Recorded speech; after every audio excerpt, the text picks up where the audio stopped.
Well, there, YouTube world. Welcome to my brain wreck. If you guys like my channel, this is a brand new channel. It's about epilepsies and seizure disorders, and talking about myself, which I do have a seizure disorder. As for now, it's only been diagnosed as a seizure disorder and not epilepsy. I've had three nocturnal seizures. And in this episode, or this YouTube video, I just want to talk about the mental health and impact it has on me, and it can have on impact on others, anybody with seizures or stuff like that. So, as the impact on me, it's affected me greatly. It's scary to me to have nocturnal seizures because you know they happen when you're getting ready to fall asleep. When you're in a state of REM sleep, I believe, and you just don't know when you're gonna wake up. It's scary, and it makes it hard for people to fall asleep because they're hoping that they're gonna wake up the next morning and they're scared. And I'm scared for them. It's traumatic. When people have these. I've had three so far. Hopefully, I don't have any more.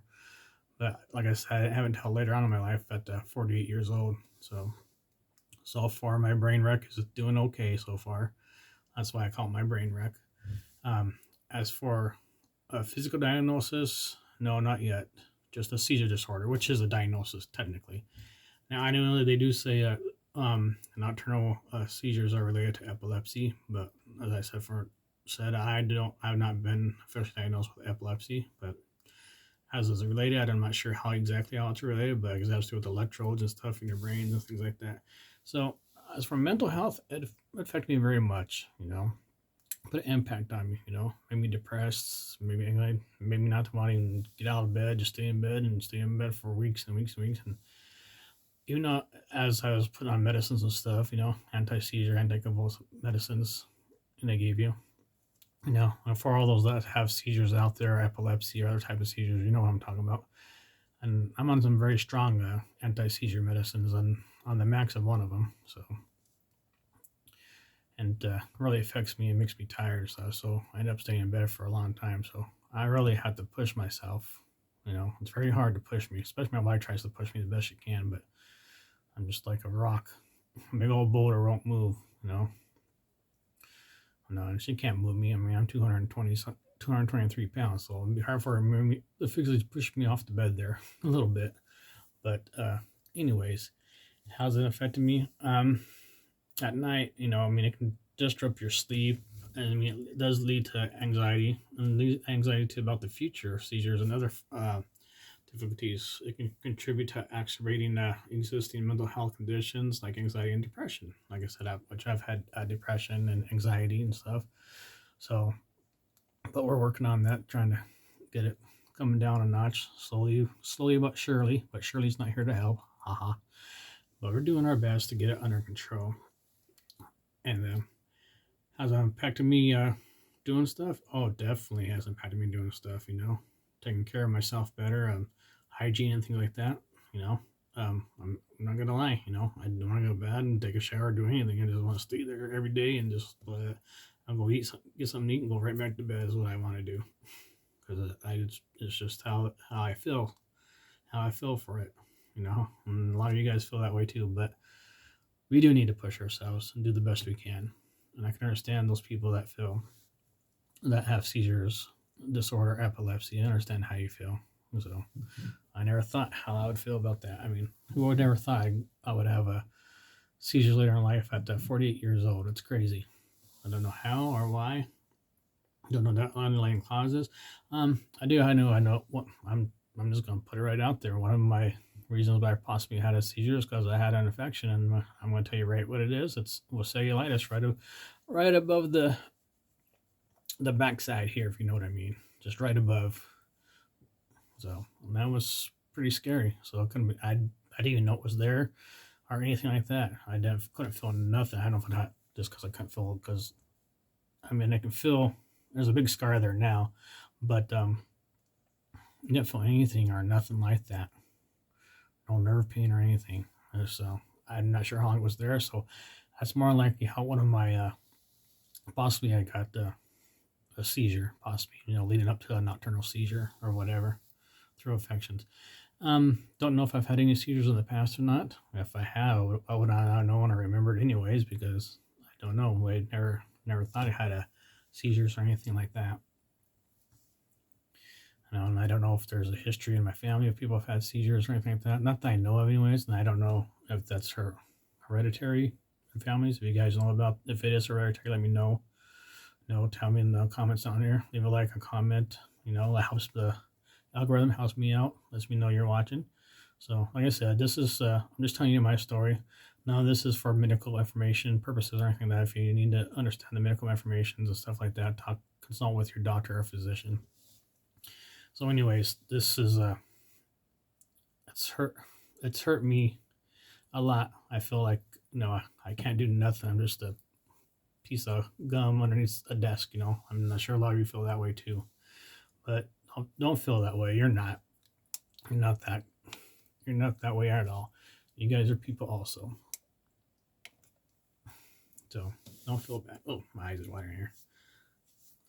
But anyways, as I was saying, it can do a lot of grease. Frequent seizures. If you have frequent seizures, especially at night, they can disrupt your sleep, leading to anxiety about future seizures, as I said, and the sleep difficulties. Me myself, oh my gosh, I turn so much over back and forth each way, and I wake myself up practically, and I'm not trying to. And like I said, anxiety and depression that comes along with it, because with it, it's making you think like, why is this happening to me? Now I can't do nothing. How am I going to get a job? Where am I going to sue? Who's going to accept me or anything like that? And as I was saying, this affects a lot of us people, just like today I read on one of the boards, on a board that I'm on, the first time they ever had a seizure, and they're not sure how old they are, but and they were just automatically diagnosed with epilepsy. Not sure why, but they were. Not sure why doctors just automatically diagnose with the epilepsy, because it's not always going to be epilepsy, in my own opinion. But I'm not a doctor, so maybe they have tests. They know that person had epilepsy or something like that, based off a test if you have an EEG, which a bunch of little things that go to your head and measure your brain waves and detect certain things, I guess, somehow.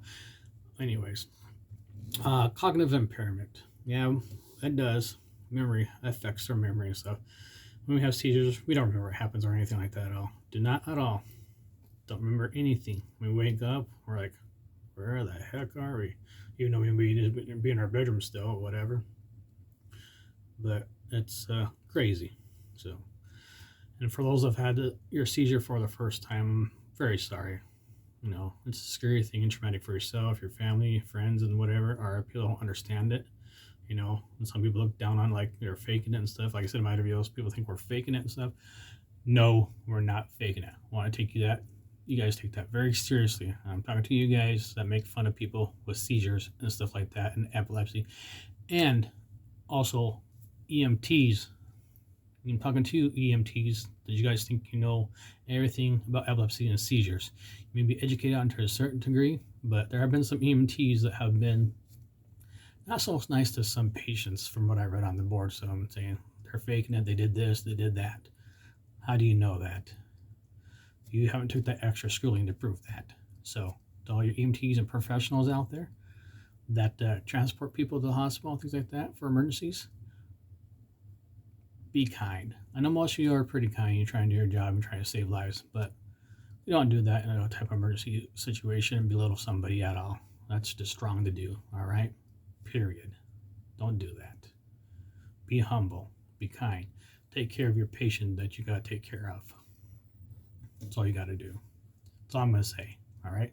But I do thank you guys, first responders, and everybody else, that what you should do. I understand it's a hard job, but for those who would just are willing to believe people in the healthcare profession or anything like that, you don't need to be working in that position then anyways. You need to find something else. But anyways, on to cognitive impairment. Now, nocturnal seizures can disrupt sleep. Like I said, I toss and turn. It wakes me up, which is crucial for our memory and consolidation and cognitive function. So it can lead to memory problems. So yeah, our nocturnal seizures can lead to memory problems because maybe something's not working right, connected right up in there. We have trouble concentrating and slow mental processing. I can guarantee you, since I had my seizures, my mental processing has gotten slower. I can almost guarantee it, because I know. As I said in my other videos, I have trouble getting out words sometimes and how to say them. I call it word salad. I know what I want to say, but I can't get it out. Worse, I mean, I had the letters in my mouth, in my head all mixed up. Like blah, blah, blah, blah. And I'll try to say something, it'll come out all jumbled and sound weird and probably sound distorted. And probably you guys are probably wondering, what in the heck is he sounding like? Why is he sounding like that for? The reason is because memory problems and stuff like that, cognition, and difficulty concentrating. It's slower and hard for me to get my words out. So you gotta give these people time, a little bit of time. Be patient with them best you can. And I know some of you aren't going to be patient. I understand that.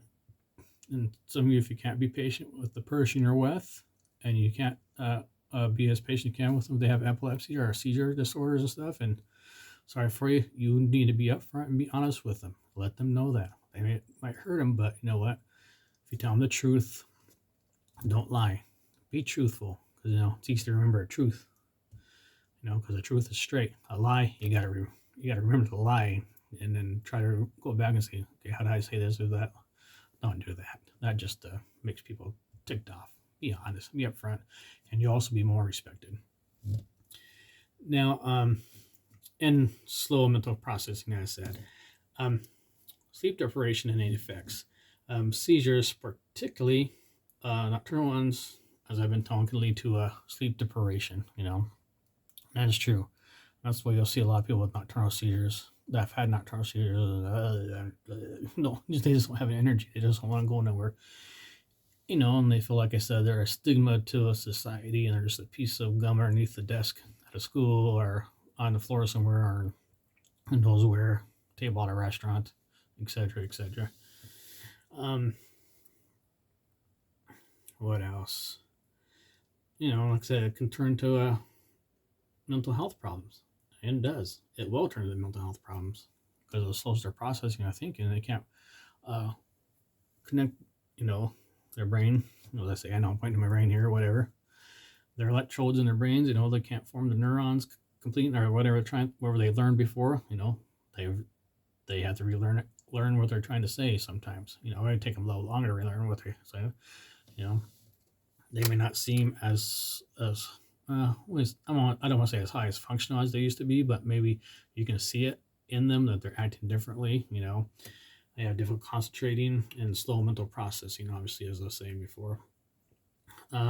What else? So, just so you know, you guys, this is just information I'm trying to get out there to pass to people and to learn.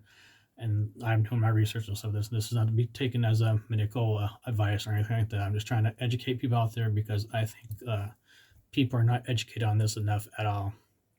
And neither, as I said, the medical professions that are out there. Even first responders, police officers, they need to be educated on it too. Because I know some police officers are peace officers. They don't understand. They see somebody out there having a seizure or something, they maybe think they're tweaking on something. They're on heroin, they're on drugs, or something like that. It's causing that. Not necessarily. They could be having a medical problem.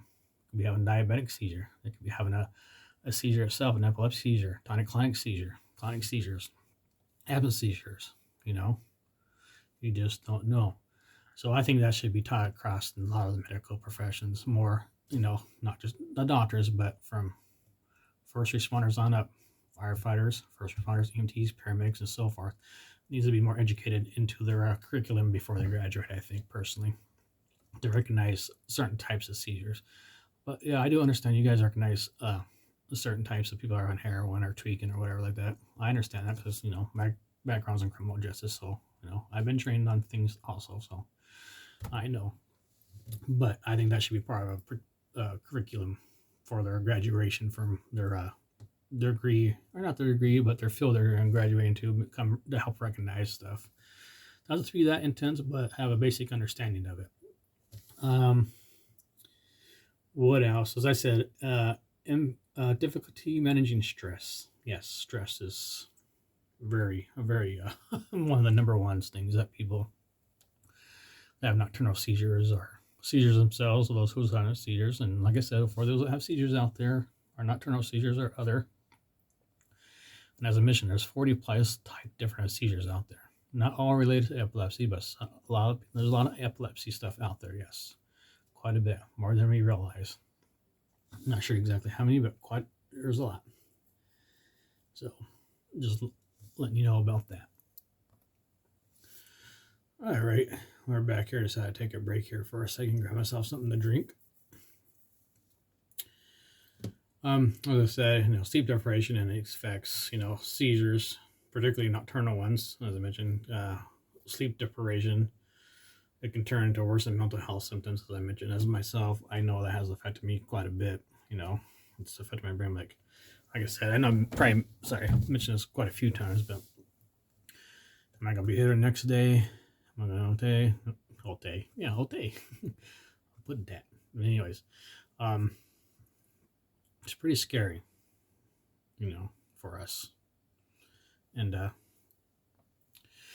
said, okay, it's pretty scary for us and our loved ones too.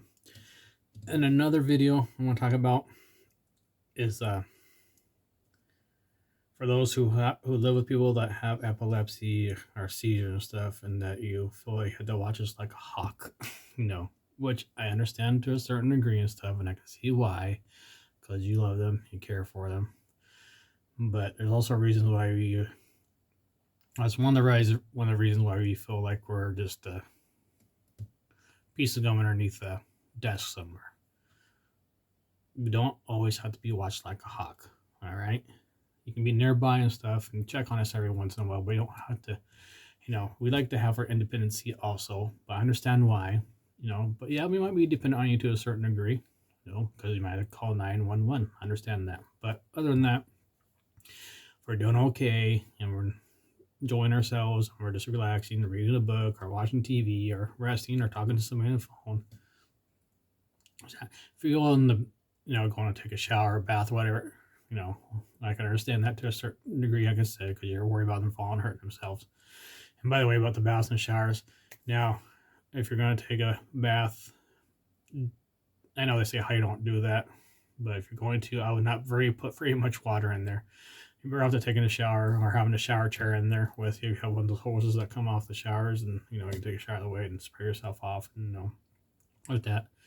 And you have bars in there. I know they have steel bars, but they may have some coverage you may put on, so in case you do something that's happened, you do happen to hit your head or something. But the best thing to do when taking a shower, I think, is if you have a chair in there, hold on to the rail like this, and if you have a rail on the front, you can switch the hose to the side to yourself while you're taking a shower and so forth. That's just my suggestion. Okay, like I said, I'm not a doctor or anything like that, but take safety practices. Take safety precautions, as I say. Interactions with medications. Yeah, they can affect us all kinds of ways. They may not be the right medications, right dosage, so doctors have to adjust them and stuff, or neurologists, hepatologists, and things like that. So they make us act weird. I know mine, like I said, mine makes me sleepy and groggy, and I probably have been grumpy at times, or maybe snapped sometimes. I don't mean to, or anything like that, but people have, because it alters their mood and stuff. It's like kind of like an old motoring thing, and they can interact with other medicines, obviously. So that's why neurologists try to find the right medicines for you. A lot of people, it's right now, I'm going to tell you right now, it's very hard to get to neurologists right now because they're very much in demand, I guess you could say. Neurologists I'm going to see, I finally get to see him in April 23rd. So almost 3 months before I could see him, 3 or 4 months. So, then as I said, interactions with medications. They can contribute to sleep disturbances and mental health issues and further complicate the situation. So very hard for them. And then importance of sleep. Yes, we do need our sleep. I believe we're supposed to have, I want to say 7 to 10 hours of sleep or whatever for those who have seizures. Because if we have seizures, our body, we lose all control of our muscles and stuff like that. As I said, there's control of our bladder and our backside here. So people have, made messes in their pants, defecated, or they peed, or something like that, or things like that. But because we have no control over it, our muscles are taking control, or our brain is, confused. Things are taking over us, and we can't do anything about it. So please take that into consideration. People with epilepsy and seizures, they don't have control of that. So don't make fun of them. No reason to, okay? Be kind and compassionate and caring. Doesn't cost any money to give kind words or be caring to people. That's all I have to say. All right. All right. And then, like I said, I'm Christian faith based. I'm an ordained minister. So, like I said, I do have a nocturnal seizures. That's all I know for now. So that's why we're trying to get tests. That's why we all try to get our tests out there we can.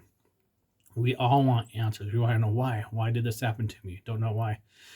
And then sometimes people will get their EEGs or their 3-day things and they don't see nothing. And it was upsetting. Oh, absolutely, it's upsetting to us. We're like, why can't they see nothing? Why didn't they find nothing? Your brain is acting normal and stuff like that, but they just don't see nothing sometimes, unfortunately. So that's why we get frustrated. We want answers right away. We want answers now, here and then, but we just don't get them sometimes. So you just got to be patient as possible and do the best you can with it, unfortunately. Now, about the importance of addressing sleep. So, now if you're experiencing nocturnal seizures and mental health issues, of course, it's always important to discuss this with your doctor to see appropriate treatment options, which may include, like I said, changes to your medications, lifestyle adjustments, or other therapies. So you really have to be on top of your stuff there. It's hard. It's hard for all of us. It's hard for anybody. And there are some people, yeah, they do growl their seizures, and God bless them all and stuff. They may have a seizure when they're, like I said, younger, way younger and stuff, and they grow out, especially like young children and stuff. They might grow out of their epilepsy as they get older, possibly. I know they say epilepsy can be cured and stuff, but to me, I just don't know. In my personal opinion, I'm not for sure, but I'm not a doctor or anything like that. So that's why we have scientists, we have doctors. That's why we have research and stuff to do things like that. So, scientists, they're important. Research is important. So, like I said, do your research and see what kind of things are out there. What are they studying right now?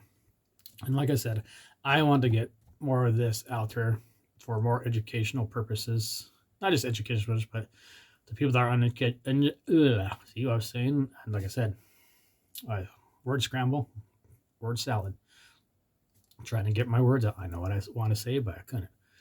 But like I said, I don't think epilepsy is recognized enough as much as diabetes and breast cancer and heart stroke patients and things like that. It's got to be recognized just as much, And I also think there should be more funding for it. I don't think there's as much funding as there should be. But anyways, then anything else? Frequent seizures. So if you have frequent seizures while sleeping, it can cause anxiety about going to sleep, disrupting sleep even further. So yeah, I do have sleep anxiety because sometimes I'm like, I don't want to sleep, and here I'm up just laying in bed, my eyes open like this, and have my head on there and on the pillow, and just just thinking. Sometimes having racing thoughts, intrusive thoughts as they call them, like, what do I do if I do this, or I do this, or what's going to happen when I'm going to sleep? Am I going to be in the hospital in the morning, or so forth? Well, as I was saying, our lack of sleep and stuff that we don't get, that we do need between 7 to 10 hours. So I believe that's what the recommendation is, or something like that. Depending on what your doctor thinks you need to help, because your body has to recover after those seizures. Like I said, people have accidents and defecate or urinate on themselves, and very embarrassing, especially if you're in a restaurant or something like that, or a store. Always embarrassing. Especially if you're just by yourself or whatever, you're like, oh goodness, how do I do this? How do I get it? So it's scary. So that's why it affects our mental health and our cognition and our memories, and we get anxiety and depression. That's part of the reasons why we worry about that. So, but as I mentioned, also I understand your loved ones, one of your family members, some of them like to watch you like a hawk because they're worried about you. And I get that, but for us, you don't always have to watch us like a hawk. You don't have to, time to eat your breakfast, lunch, or dinner, time to take your medicines. I can understand what the medicine stuff, because we might forget. So That's kind of you. No. Time to change your bed. Time to wash your clothes. All right, go take a shower. We know that we have to take a shower. We're aware. We're cognizant enough that we know what we have to do for the most part of stuff. And we're thankful that you're there and you care for us that much. But when you're honest, like a fly on fly tape, you know what I'm saying? Just stuck to us, like, you know, we don't want you to be our twin, right next to us all the times. We like to have our independency and things like that, and like to enjoy ourselves too. And like I said, some of us might want to read a book, listen to the music, listen to a podcast, watch some TV. Let us be. We're okay. It's okay to check on us once in a while, but not every 5 minutes. Okay? Are you okay? Are you okay? What are you doing? Are you okay? What are you doing? I'm reading a book. What are you doing? Listening to music. What are you doing? Why listen to a podcast? What are you doing? Picking my nose. I'm just, I'm being sad about that, but and as I say, it can. That's why lack of sleep. That's why we do have to get our sleep, because it does make a person more irritable. Obviously, short-tempered and less able to handle stress. So it's stressful when you guys, for our loved ones. And like I said, don't get me wrong, we appreciate it that you guys are watching over us and try to take care of us, and we get that, I understand that, but you don't have to watch us like a hawk, like we're a mouse walking around and you're getting ready to jump on your prey. You feel like we're the prey and you're the hunter is what we're trying to say. Like, got you, making sure you're all right. So how to do that? Just be careful. Other things about the nocturnal seizures. They may entail higher SUDEP severity burden.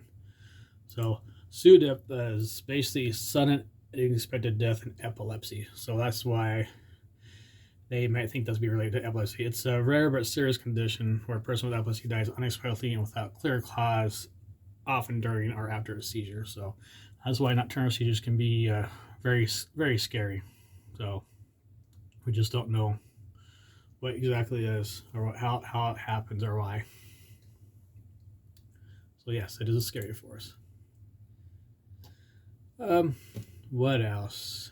And yes, I'm doing our research. I'm doing our research. I'm looking over here stuff also, but I'm telling my story and how I feel, what it's done to me. How has it affected my memory?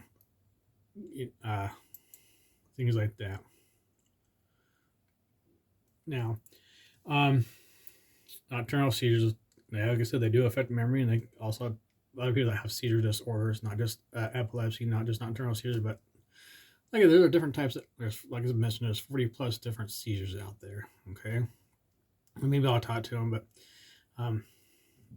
so, and like I said, in the next video I'll talk about why I've already said some of the stuff why we don't want to be watched like a hawk, and we'll give you some examples here in the next video.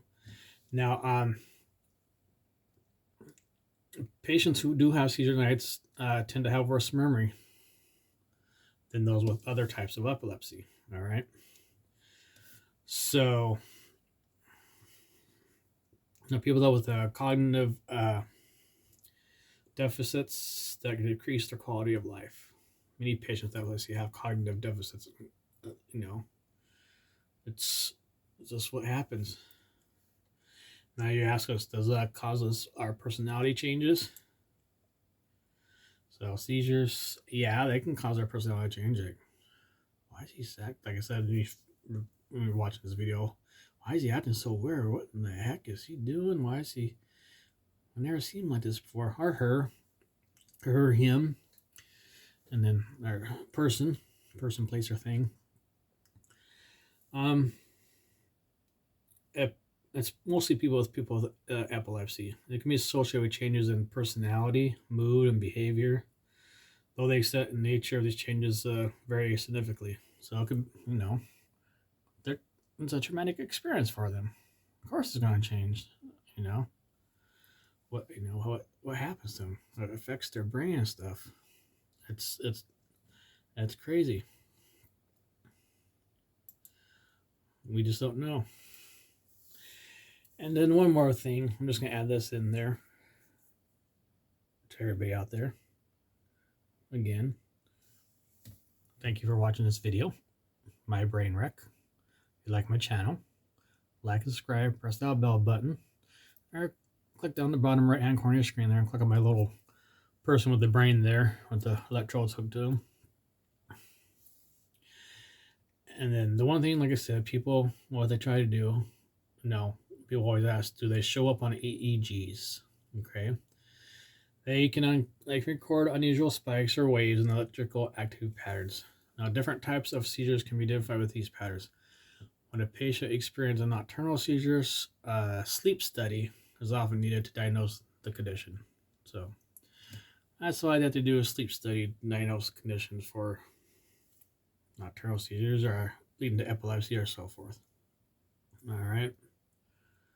So, anyways, like I said, we'll go into another video. I know this is a long video, and I'm sorry, I do apologize. I just want to get my information out there and tell you how it's affected me and what's done to me. So, like I said, I'm sure some of you guys can relate into, like, we're feeling like myself, we just feel like we're just a stigma to society. We're just there. We're not human being. Well, you know what? We are human being. We're a person, treated like a person. Be humble. Humble yourself. Be gracious. Be kind. It doesn't cost any money to give kind words to help somebody. Like I said, whether you know that person or not, say hi. Just like yesterday, I was at the store at a store, and a gentleman in a wheelchair with a cane. Very nice gentleman. I didn't know who he was. So I was like, "How you doing today, sir?" He says, "I'm doing very good, thank you. Thank you for asking. I appreciate that." He's a very kind man, older African American man. So he's kind. I'm just kind of tired. Just talk to him a little bit, and just make some more conversation with people. And be kind. That's all you gotta do. That's all the world has to do. That's all you gotta do. Just be yourself. Be humble, and that's all. And for those, like I said, that don't understand our seizures, our nocturnal seizures, or epilepsy, or other seizures, go educate yourself. Don't make fun of people that have that kind of stuff. You don't know what they've been through. We don't know what you've been through either. So, and then, yes, like I said on one of my videos, I did say, yeah, there's epilepsy. Or, yeah, we do make fun of ourselves sometimes. That's how we deal with release our anxiety and our stress and stuff. But, like, oh, I like to have a seizure salad. We're just being silly. Like, oh, a seizure. Instead of Caesars, we'll say seizure salad. We'll have a seizure pizza. That a hot and ready seizure to go. That's we're just being silly. All right. That's how we deal with stuff on the board there. But we also talk to each other. We listen to each other quite a bit. So, well, thank you for watching this channel. I hope this helps you guys out some and help you guys get something out of it a little bit. And like I said, the next one I'll talk about why we don't want to be watched like a hawk every time. And we do like to have our independency, at least somewhat. So thank you for watching my brain wreck at youtube.com. Like, subscribe, press that bell button, click on all so you know when I post this video.